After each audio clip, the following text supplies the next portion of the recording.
Cakap netizen bersama saya Panglima Melayu. Siap.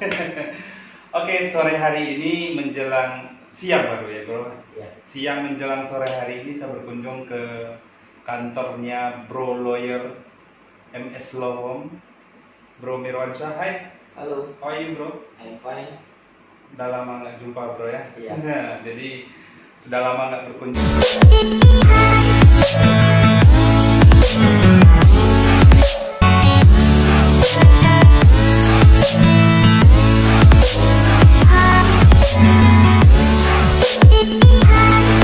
Ke sini kali ini saya berkunjung dalam rangka cakap hukum. Kali ini saya mau membahas persoalan cerai kawin ya, ceraian gitu. Bro, saya kemarin ditanya orang sih bro gitu kan, kayak mana sih proses cerai itu sebenarnya gitu. Walaupun ini negatif sebenarnya ya, yang dilarang oleh agama, tapi ada banyak orang di luar sana mau tahu prosesnya seperti apa gitu. Karena jika suatu hubungan kekeluargaan suami istri tidak lagi menemukan titik terang, tidak ada lagi rasa kebersamaan, tentu mencari jalan yang terbaik gitu kan. Nah, jadi ini bagaimana sih secara hukumnya, pandangannya seperti apa gitu? Bisa bro jelaskan ini sedikit? Oke. Satu kata halal yang paling dibenci oleh Allah adalah cerai. Cerai. Betul. Cerai itu halal, tapi paling dibenci oleh Allah Subhanahu Wa Taala. Iya. Tapi secara hukum tentu ada Nah, ininya gitu, prosedurnya gitu. Tapi apabila tidak bisa dipertahankan satu hubungan rumah tangga, maka proses perceraian adalah satu keniscayaan. Maka sering kita melihat ada para pihak, baik itu si suami maupun istri, yang mendaftarkan atau mengajukan gugatan ke pengadilan agama. Lalu apa saja yang menjadi alasan-alasan daripada suami atau istri sehingga bisa diajukan gugatan cerai cerai dan dikabulkan?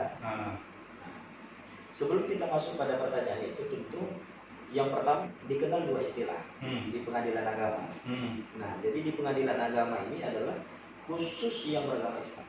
Ya. Nah, di luar agama Islam mendaftarkan perkara cerainya atau gugatan cerainya adalah di pengadilan negeri. Oh, di pengadilan. Oh, beda bro ya? Beda. Oh. Jadi pengadilan agama ini memang khusus untuk yang beragama Islam. Non Islam, baik itu Hindu, Kristen, Katolik dan seterusnya. Di pengadilan? Itu di pengadilan negeri. Itu tergolong apa dia tuh bro? Yang di luar Islam lah gitu. Kok bisa di pengadilan umumnya gitu? Undang-undangnya mengatur demikian, sehingga dia mengikuti di dalam undang-undang perkawinan di dalam BW. Perkawinan bab tentang perkawinan. Jadi dia didaftarkannya gugatan cerai itu di pengadilan negeri. Itu kalau di luar Islam. Berarti ini termasuk salah satu kasus umum di situ ya? Iya. Terjadi proses gugatan tadi itu. Kalau di pengadilan agama dibedakan. Beda. Di pengadilan agama itu ada dua istilah cerai. Yang pertama cerai gugat, yang kedua cerai talak. Cerai gugat adalah cerai yang diajukan oleh si istri. Iya betul. Disebut dengan cerai gugat. Nah, cerai yang diajukan oleh si suami disebut dengan cerai talak. Oh. Nah, itu perbedaannya. Berbeda. Nah, kemudian apa saja yang menjadi alasan atau sebab bisa diajukan perceraian? Banyak faktor. Salah satunya adalah yang paling umum digunakan oleh penggugat adalah terjadinya kecekcokan atau perselisihan, KDRT atau konflik. Beda. Oh, beda lagi. Perselisihan. Perselisihan. Iya. Secara terus menerus sehingga keluarga itu tidak harmonis. Itu yang paling umum itu. Yang paling umum. Yang sering terjadi lah mungkin. Yang sering sekali diajukan dengan alasan itu tadi. Iya betul. Tapi kalau alasan misalnya divonis di atas 5 tahun misalnya, itu jelas. Iya. Kemudian tidak menafkahi, itu jelas. Kekerasan dalam rumah tangga, itu jelas. Iya betul. Atau selingkuh, itu jelas. Tapi apabila alasan-alasan itu tidak ada kecocokan antara si suami dengan istri, alasan tadi itu banyak digunakan. Itu yang paling lazim. Itu paling lazim. Lalu apakah itu bisa diajukan sebagai dasar atau alasan untuk mengajukan gugatan cerai? Bisa. Tinggal kita membuktikannya nanti. di mana kecekcokan. Dengan bagaimana caranya? Yaitu menghadirkan saksi dan membuktikan di pengadilan kan gitu. Iya betul. Artinya hakim juga di dalam proses perceraian ini jarang yang tidak mengabulkan, karena pada prinsipnya apabila memang tidak bisa dipertahankan maka hakim juga tidak bisa, apabila tidak dikabulkan misalnya, memerintahkan si penggugat misalnya untuk tinggal serumah lagi kan nggak bisa juga. Iya betul. Karena konteksnya ini adalah rumah tangga. Ya, pada dasarnya ini kan cerai ini mungkin menjadi hak pribadi masing-masing gitu kan. Betul. Walaupun sebenarnya ya orang cerai tentu banyak alasan gitu kan. Betul. Tentu punya alasan kenapa dia mau bercerai, itu tentu nggak mungkin ujuk-ujuk sama cerai nih. Lagi bahagia. Mana ada orang bahagia mau juga cerai kan gitu. Tentu Jadi ada alasan. tentu ada alasan. Ya. Gitu kan. Alasan-alasan itu dituangkan di dalam secara jelas atau eksplisit di dalam Undang-Undang 1 Tahun 74 tentang perkawinan. Jadi diatur secara jelas dan kemudian ada impres untuk si presiden. Kira yang bisa diterima oleh pengadilan itu apa aja bro gitu? Yang paling umum, yang paling sering digunakan sebagai alasan perceraian, baik itu si istri ataupun si suami, adalah alasan yang saya sampaikan tadi. Apabila rumah tangga itu terjadi perselisihan atau kecekcokan secara terus-menerus sehingga terganggunya atau rusaknya harmonisasi di dalam keluarga, sehingga tidak mungkin lagi untuk menciptakan keluarga yang sakinah, mawaddah dan warahmah sebagaimana cita-cita pernikahan itu sendiri. Dari awal. Iya, itu yang paling umum dan itu yang paling sering digunakan sebagai alasan untuk mengajukan gugatan perceraian. Saya masih penasaran nih di pengadilan umum tadi atau di pengadilan negeri tadi itu gitu. Itu bagaimana pula prosesnya bro? Sama, tapi dia tidak ada istilah seperti di pengadilan agama. Kalau di pengadilan agama itu kan dibedakan dua istilah cerai tadi. Ada cerai gugat, ada cerai talak. Tapi kalau di pengadilan negeri untuk non-Islam kan mengajukan di pengadilan negeri hanya ada satu istilah, gugatan cerai. Itu aja. Gugatan cerai. Tanpa ada alasan. Tidak, tetap ada alasan. Tetap ada poin-poin alasan. Tapi mengacunya pada undang-undang BW. Oh. Kalau perdata. Perdata dia. Nah, bab tentang perkawinan. Ya, berarti proses di pengadilannya sama dengan kita pakai umum gitu, dengan itu ya. Jadi kalau di pengadilan agama tadi itu, kalau di dalam agama Islam kan ini kan pengadilan agama nih. Dalam artian kata bro tadi itu khusus ini untuk agama Islam itu. Dalam agama Islam sendiri tidak boleh sebenarnya seorang istri menggugat suami untuk bercerai gitu. Kan gitu. Tidak boleh istri yang menjatuhkan talak gitu. Bagaimana pengadilan itu apakah mempertimbangkan hukum-hukum Islam tadi itu atau tidak gitu bro? Atau seperti apa sebenarnya? Jadi memang pertanyaannya menarik. Apakah si istri yang menjatuhkan talak? Kan dalam Islam talak itu hanya haknya si suami. Haknya si suami gitu. Lalu bagaimana apabila si istri yang mengajukan gugatan? Apakah si istri yang menjatuhkan talak? Kan pertanyaannya gitu. Iya, betul. Nah, di dalam praktek bahwa yang di dalam petitumnya nanti si istri apabila mengajukan gugatan di dalam petitumnya atau tuntutannya bahwa si istri meminta kepada hakim atau majelis yang memeriksa perkara aku untuk menjatuhkan talak satu bain subro penggugat tergugat si suami kepada penggugat kepada si istri. Ya betul. Jadi tetap si suami yang menjatuhkan, meminta kepada majelis untuk menyuruh si suami menjatuhkan talak satu bain subro kepada si istrinya. Gitu. Berarti ini ada permintaan seorang istri kepada wali hakim untuk menjatuhkan talak kepada bain subro. Iya, bain subro. Aturannya seperti itu bro. Aturannya seperti itu. Kenapa talak satu nggak langsung talak tiga? Ketika putusan itu berkekuatan hukum tetap, yang artinya inkrah, tidak melakukan upaya hukum lagi, maka dia jatuh talak satu bain subro. Nah kan kalau si perempuan ini ada masa iddah dia, ada masa tunggu dia kan, maka selama masa tunggu itu belum habis, dia bisa lagi kembali lagi. Makanya talak satu dia masih bisa. Oke. Tapi kalau sudah sampai waktunya masa tunggu tidak rujuk, maka putuslah itu perceraian. Jadi talak tiga langsung talak tiga. Ya. Proses itu yang akan memberikan talak tiga langsung. Makanya kenapa kok talak satu ya? Kan gitu dia katanya. Nah, talak satu itu artinya masih bisa apabila walaupun sudah inkrah putusannya bercerai, tapi kan ada masa tunggu nih 30 hari ya. 40 hari. Iya, 40 hari. 3 bulan ya, 3 bulan kalau Ya. iddah itu kalau saya nggak salah. 4 bulan, kalau yang 3 bulan. 3 bulan ya Dia kalau ada yang cerai ada yang kalau iddah. ya. Nah itu dalam waktu tunggu itu masih bisa kembali. Oh gitu. Oke bro, kalau prosesnya udah kita ini nih kita bincangkan, udah kita cakapkan. Iya. Saya menariknya ini setelah perceraian itu, kalau perceraiannya baik-baik gitu kan, seandainya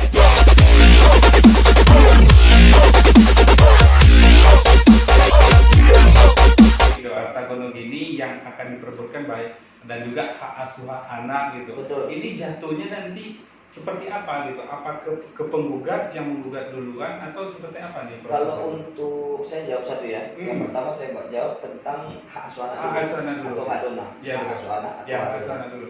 Nah, hak asuh anak itu sering diperebutkan Ya. dan menjadi polemik ketika Polemik. sudah bercerai. Ya. Di dalam kompilasi hukum Islam, ya, anak di bawah umur atau mumayyiz itu di bawah umur 12 tahun ke bawah, hak asuh anaknya itu jatuh kepada ibu. Oh ibu. Ya. Jatuh kepada ibu, kecuali bisa dibuktikan lain oleh si suami bahwa ibunya ini tidak layak untuk mengasuh anak tadi. Misalnya pemadat, pemabuk, narkoba dan seterusnya. Bisa saja nanti gitu ya.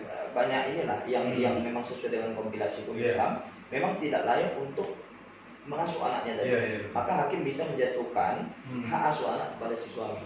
Tapi berdasarkan ketentuan, apabila tidak ada pelanggaran-pelanggaran tadi yang saya sebutkan tadi, maka hak asuh anaknya ini memang mutlak menjadi hak asuh ibunya 12 tahun ke bawah.